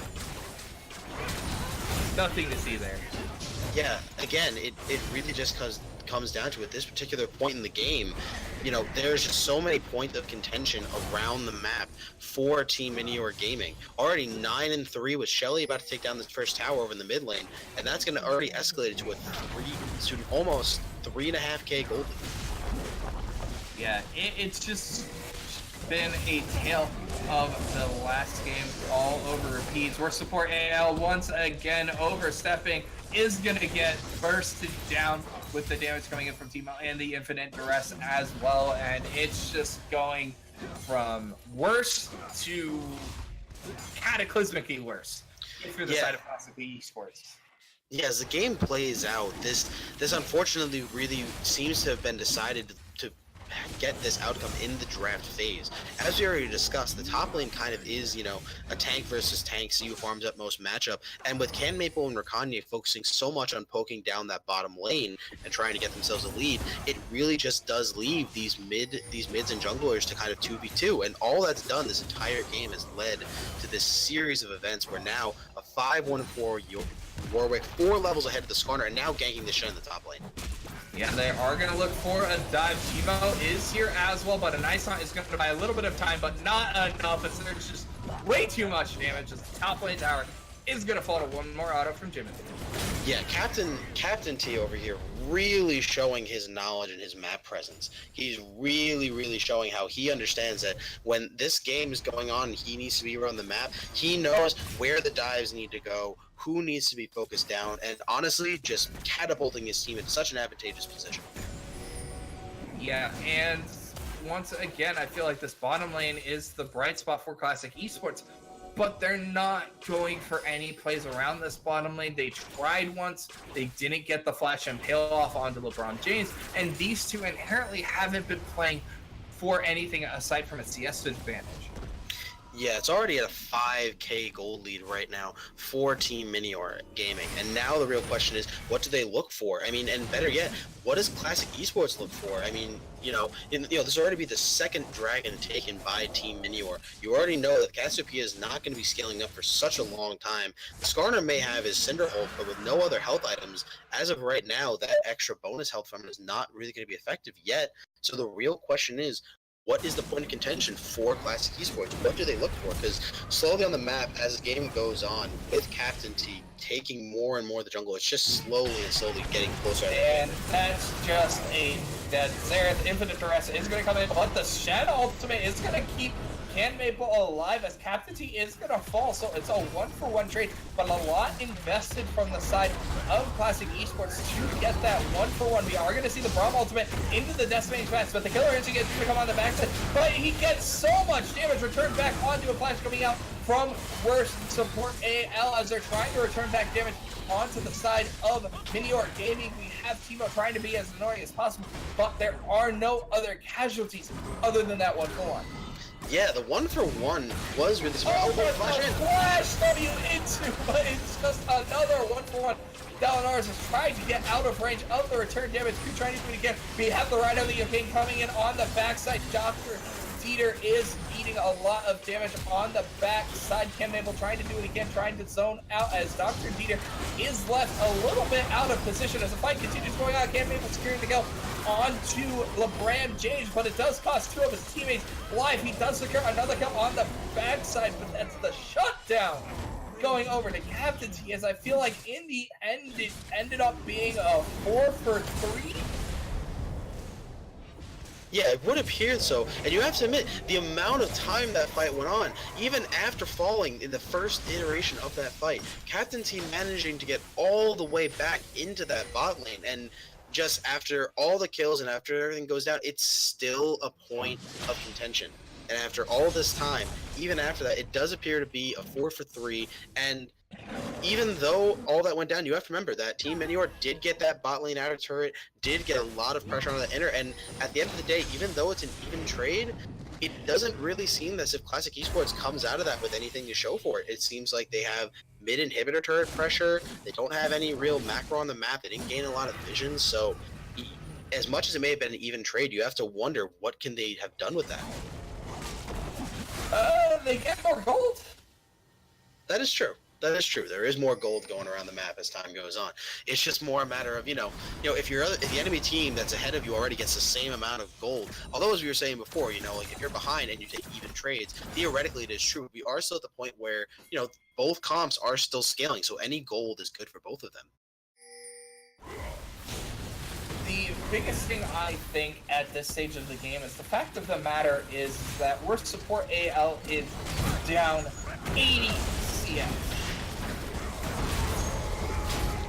As we are going to see a little bit of a team fight in the jungle. The initiation coming out from Team Minior Gaming is going to burst out for Kanye West. They are going hovering around the south side of the map. Baron still has not spawned yet. It's still down for another 20 seconds, but they do have mid lane priority to try to pressure this inhibitor. Yeah, they're really trying to get this inhibitor down, just trying to get further and further objectives as time goes on. I mean, they are definitely the ones with the reins. They definitely have the means to use. But with Baron about to come up in about, 8-7 seconds, I think that this is the point of contention where they should look to just back up, reset, let the waves interact, and then just go towards his Baron. Yeah, just play it slow. Don't need to overextend. At a point here, because the biggest point of power for the side of Classic Esports Arrow is once again Can Maple, but the issue is that his gold advantage that he had is invested into a QSS. Albeit it is a necessary QSS, it's not going to help him do more damage. Yeah, it really does come down to, at this point, with Classic Esports and with the position they're currently in, they still need a bit more time to scale as Ku gets caught out once again. So he is going to buy a little bit of time with the Petrifying Gaze, but there is just too much damage on Captains. He had a 2-level advantage, I believe, on the Ku, and it's just not been the night for Classic Esports. As I feel like they've tried to make some plays, but they've just been coming up lacking in a lot of these plays. Yeah, and you really do have to think about how the draft played out in this, especially with that Skarner, because we can already see currently still at a 4-level disadvantage against this Warwick, and then not to mention this mid lane pickup of the Cassiopeia to go against the LeBlanc.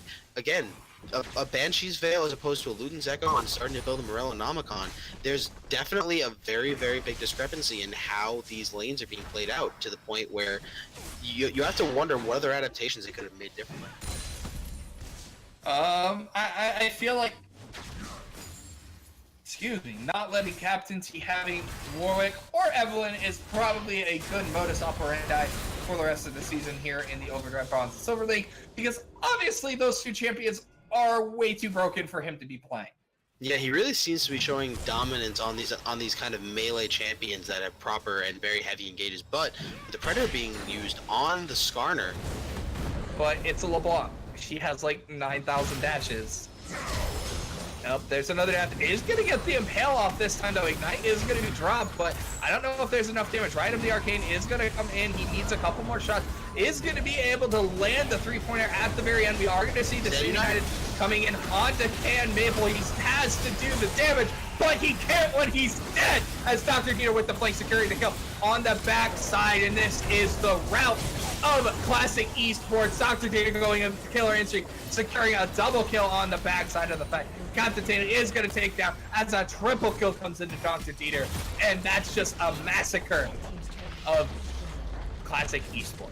And just as we spent this whole game talking about how Cam Maple and Kanye West were able to kind of keep their opponents at bay, Dr. Dieter coming in with the proper killer instinct, using those plasma stacks and just showing such dominance in the team fight and such great positioning. This is going to lead to at least an inhibitor turret, maybe an inhibitor, but it seems as if with the other people on Classic Esports spawning, they want to kind of hold that off. They don't want to take any serious risks because they understand that even though the game is early, there's still plenty of potential for this team of Classic Esports to come back if they're not careful. Yeah, despite the fact that it is a 11,000 gold advantage for the side. Excuse me, 10,000 gold advantage. I can't math today. Please tell my math teachers that I did not learn anything in school, as we are going to see the second mountain straight coming in for the side of Minior Gaming. And honestly, if I was Minior Gaming, I'd rotate my vision to Baron's side and just do the Baron. If they come and fight you, you kill them all and you win the game. Yeah, it really does seem like a very clear path to victory here for Team Minior with that Baron pressure, with this warp being able to chase things down. Still, again, and I'm sorry I keep repeating the same numbers. I'm sure by this point I sound like a crazy man, but a 4-level advantage still for Captain T over worst support AL, and especially in this game. Teemo cracks the 1v1 Baron? It's likely he was just trying to dash over the wall, perhaps get some vision, and maybe he just misplaced his W and ended up kind of aggravating the Baron, getting a bit of damage down. Yeah, the Baron doesn't take too kindly to being poked by champions. Yeah, well, you see, Baron's a pretty big monster. Look, you think Cho'Gath is big? You put him next to Baron, and Cho'Gath looks like a little bit of a baby at that rate. Yeah, the Baron makes Cho'Gath look like a Yordle, essentially. Let's be perfectly honest here. Of course, and that's as it should be. But now as we kind of look at the state of the map, it seems as if Team Minior are still keeping their attention toward the general middle of the map, pushing up in mid lane, pushing up in the top lane. Although now with Teemo actually going towards the bottom side of the map, perhaps trying to push towards that inhibitor and get a little bit of pressure down, I am a little bit concerned.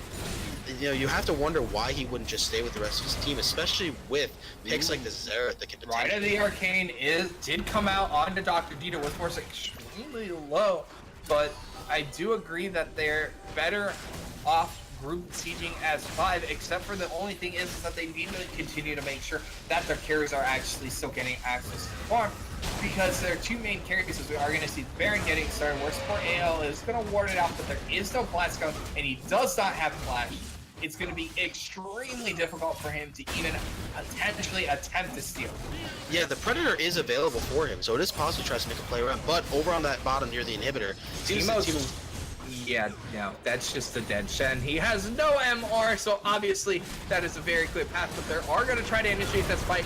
4v3 Chains of Corruption is going to come out, but the flank on the Maple from Dr. Dieter, he just blows him off the face of the map. Who is going to get the return kill on the backside? Nice Petrifying Gaze is going to buy them a little bit of time, but there is just not enough damage coming in from Classic Esports as the inhibitor in the bottom lane is going to fall. We're going to see a TP into the base as they're going to try to end the game. We're trying to see them slowly auto down these towers. The Demolish is up on side, so they should be able to knock these down relatively quickly. There is one tower being down. Who is back, but so is Rakan, as they are going to focus on Teemo. The Sheriff's the Freight Shield is going to buy him a lot of time. There is a lot of damage being poured into Timothy, who does not quite have that adaptive helm. He's trying to get through tower. He is a big tanky Scion. He is going to get slowed by the Miasma. Can they get any more plasma stacks coming in as they're trying to squeeze him down? And still all off top, Warwick is still on the Baron with Smite. He might be able to secure it. Yes, he should be able to lock this down on the end with the amount of time that time there. TP was a little too late, as they are going to start to return immediately on to for Kanye West. As for Kanye West, I think you're regretting your life choices so far in this game, as Dieter secures the kill with that Killer Instinct's about to be up as well. They're not going to go any further, I do believe, as they do need to go back and spend their gold, but Classic Esports is in shambles. And you really do have to say that as much as that play did go well for Team Minior, it was a very split decision. It seemed as if the Scion tried to teleport him with the LeBlanc, and even though it was a sizable wave, the Baron hadn't been cleared yet. The minions hadn't been buffed. They did not have the damage with just the two of them, with the LeBlanc not having a serious amount of tower taking, even with the possible damage due to the AP, and then the Scion not really being a damage-oriented champion. So it really did come down to, as much as that might have been an interesting play, they didn't have the damage to do it. Yeah, there just wasn't quite enough damage without their AD carry there. We are seeing the Rylai's coming in from Kanye West, trying to provide that utility that he could have gotten had he just chose chosen to run Glacial Augment. He is taking a lot of poke, trying to lay out poke on the backside. Super Minions are streaming in down in the bottom lane, while the mid lane team is going to continue to come through from Minior Gaming. Kanye West is almost done. Flash Ultimate does not get followed up as Capture T is going to go into the... is going to secure the kill with the Johnson B. Huge petrifying gaze, but the dinner bell is massive. Immediate QSS into the impale onto Captain T. Is going to secure the kill with one more auto attack. They're not able to do it, but here comes the killer. He goes back to Dr. Dieter, securing the kill on the Cap Angle. There is no damage left for Captain, for Classic Esports, as that is going to be the end of the game. Minior Gaming taking the game in 29 minutes. They should be able to end the game on this push. Beautiful, beautiful positioning by Dr. Dieter, holding on to that killer instinct, making sure that he timed it properly, didn't go into the fight too early, and at the end of the day, beautiful and just, might I say, dominating victory by Team Minior Gaming. Yeah, that was one of the most impressive showings that I've seen in terms of a best of 3, as we are seeing Team Minior Gaming moving to a 2-0 set score on the season and a 4-1 game score overall. Well, unfortunately for the side of Classic Esports, they are going to fall to 1-1 in set score and 2-3 in terms of game score. Yeah, and at the end of the day, you have to say that this game looks so similar to Game 1 in just the way that it played out. It seemed as if the bot lane was holding itself even for Dr. Dieter and LeBron James, and that top lane very much kind of on their own for a while, and just that mid lane and that jungler synergy, the Warwick being able to come in, the LeBlanc having the proper early damage on the Cassiopeia, and just Captain T just shutting down this Skarner so hard across the game, making sure that he knew exactly where he was and really not giving him the chance to impact these lanes. To be perfectly honest, I think we both agreed that Captain T is far and away the MVP of the series. Like, bar none. I think he almost ended up with the identical scoreline that he did in his first Warwick game at the end of this game here. And as I mentioned during the cast going forward, I don't feel like you can let him have Warwick or Evelyn the rest of the season. Yeah. Warwick also being the same champion that won in his last series for Team Minior Gaming, and I believe he had, last game in the last series he was 11-1. This time going 12-2, and then not to mention at the same time highest damage on his team, only being put behind that Xerath support pick, only a couple thousand damage behind that. And you really do have to think that with him on these kind of mid-game engaged champions that can really impact these fights and really kind of pick out a single carry, really getting into that back line, you got to say it was just such a great performance from him today. Yeah, I entirely, wholeheartedly, 100% agree with your decision on that. However, I do want to take a quick moment to take a look at the side of Classic Esports, because it wasn't all about the performance coming in, as we are going to see the healing coming in from Warwick. Yes, Warwick is a rather disgusting champion, only healing like 20,000 damage over the course of the game, because Warwick is a fair and balanced champion for those of us here. But as I was saying, I want to take a look at Classic Esports and what they can do to look to better from their performance here this week. Well, I think that when it comes down to Classic Esports, I think that their bot lane showed the exact same consistent performance that they showed last week, and I really think that they should try to path towards that. I think that, rather than trying to pick something like this kind of poke lane support with the Xerath, or even last game when they had tried to, when they try to use this kind of advantage with the Caitlyn with the range, I think instead they should kind of be more like a late game hyper carry, something like a Kaisa, something like perhaps even, for a bad example, because perhaps right now in the meta, but with a Tristana, something where you can let him farm out and get to that late game, because as of so far, he's been shown to be the most consistent player on that team in both of their current series. I 100% agree here, and a quick note that I do want to point out here is that the mid laner for Minior Gaming, Timo, actually bought the most control wards in both games. Yeah. This control word and this vision score, you do have to look at that as a crazy point of contention. A vision score of 40, only tied with his support on the team, which most commonly for mid laners and very rarely gets a support score that high. And especially considering 5 control words purchased, the most control words in this game, as you were saying, and really just being a high point of contention for his team, making sure that not only does he have the damage and something like a LeBlanc that can be mobile, can get in that back line, but also making sure the rest of his team knows exactly where to position, exactly where to go. That really just leads them on these dominating victories once mid game hits. Yeah, just a overall powerful performance coming in from Minior Gaming. And to quickly touch on Classic Esports is I feel like the best way for them to improve upon this performance is they need to play around their bot lane of Cam Maple and Rakanye West, because they have been the most consistent part of their team in both games. You're seeing the massive amount of poke damage on Xerath, but the issue is you're not securing any kills. You only managed eventually a 15 CS lead in that game. And to be perfectly honest, with this such lane-focused pick, you should be getting kills. You should be poking them off towers. And I feel like that's the next step for them to step as a duo, because I think they play their style very well, but given the performance of the rest of the team, they need to step it up if they want to take any further victories.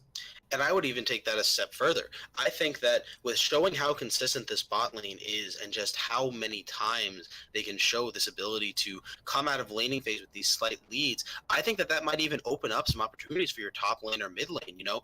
Get a more priority mid laner, more priority top laner. Know that bot lane can be sufficient and really aim towards your solo lanes. Because it seems as though this game, this corner really didn't have that many contention, but at the same time, it's either a Shen against a Scion, where you're certainly not going to kill a Scion, as you said multiple times, or this mid lane Cassiopeia pick, which doesn't really have as many options to get on us in like a LeBlanc. So I think perhaps in future games that Classic Esports should look for more of a proactive mid laner, a bit more mobility, and more setup. Maybe try to aim to get a solo lane ahead rather than focusing and just kind of flailing around the map and using these picks that really need to scale up. I think that some more early pressure on solo lanes will let their bot lane scale up, draw some pressure away, and really just kind of make these games more sufficient.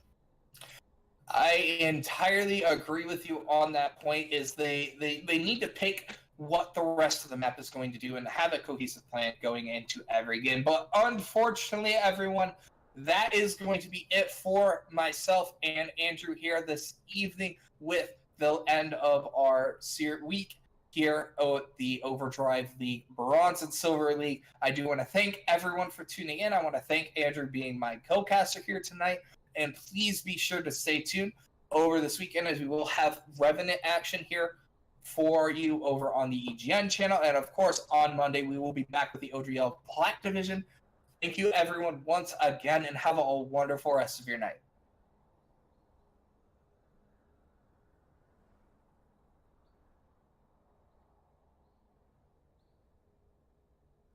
All right, good stuff.